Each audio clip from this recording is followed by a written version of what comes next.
The mirror arrived at 2:17 a.m. Daniel Carter was awake, sitting alone in his small apartment in Chicago, scrolling endlessly on his phone, when the knock echoed through the hallway.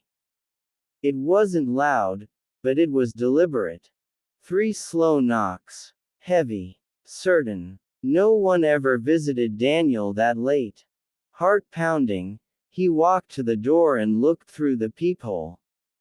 Nothing. When he opened the door, the hallway was empty. Silent. But leaning against the wall, directly in front of his apartment, was a tall mirror wrapped in black cloth. No note. No delivery slip.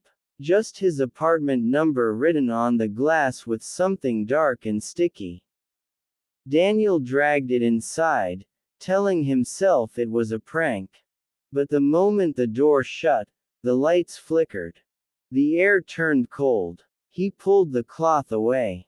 The mirror was old, far older than anything sold in modern stores.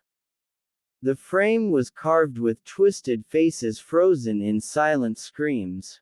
The glass itself was unnaturally clean, too clean, like it had never known dust or fingerprints. Daniel laughed nervously and looked at his reflection. And froze. The man staring back was him, but not exactly. The reflection smiled a second before Daniel did. Daniel stepped back, breath shallow. Okay. Not funny. The reflection's eyes moved on their own, scanning the room behind Daniel. Slowly, the reflection raised its hand. Daniel did not. He stumbled backward, crashing into the table. When he looked again, the mirror showed him perfectly normal, copying his every move. His phone buzzed. Unknown number. You finally found it. Daniel's fingers shook as he typed. Found what? The typing bubble appeared instantly. Unknown number. The mirror doesn't show who you are. It shows what you hide.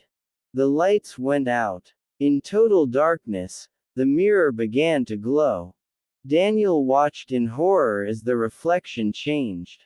The apartment behind the reflection was different, darker, decayed. Mold crawled up the walls. And behind the reflected Daniel, something stood in the corner. Tall. Too thin. Its face was blurred, like it didn't belong in this world.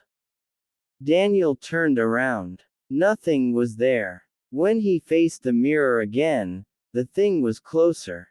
Its mouth opened impossibly wide. The mirror cracked. Suddenly, Daniel remembered something he had buried deep, something he had never told anyone. 3 years ago, a hit-and-run accident. A rainy night. A woman crossing the street. Daniel had panicked. He never stopped. The news said she died instantly. The reflection's smile widened. You left her, the reflection whispered, its voice echoing inside Daniel's head. I didn't mean to, Daniel sobbed. I was scared. The mirror bled. Dark liquid streamed down the glass as the reflection stepped forward, pressing against the surface like it was thin ice. Crack. A hand pushed through. Daniel screamed and ran, but the apartment door slammed shut on its own. The windows sealed. The mirror shattered completely. And the reflection stepped out. It was him. Same face. Same body. But its eyes were empty, bottomless pits of black. You had 3 years, it said calmly.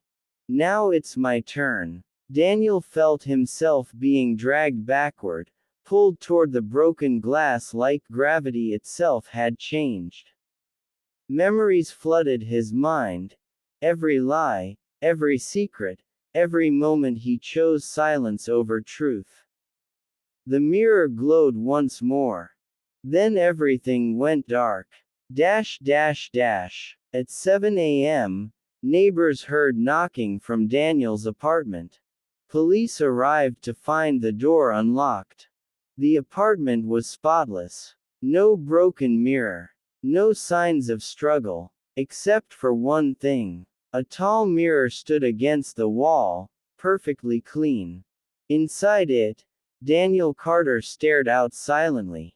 And when the officer looked closer, the reflection smiled. First, somewhere, deep within the glass, Daniel screamed, pounding endlessly, unheard. The mirror was already waiting for its next home.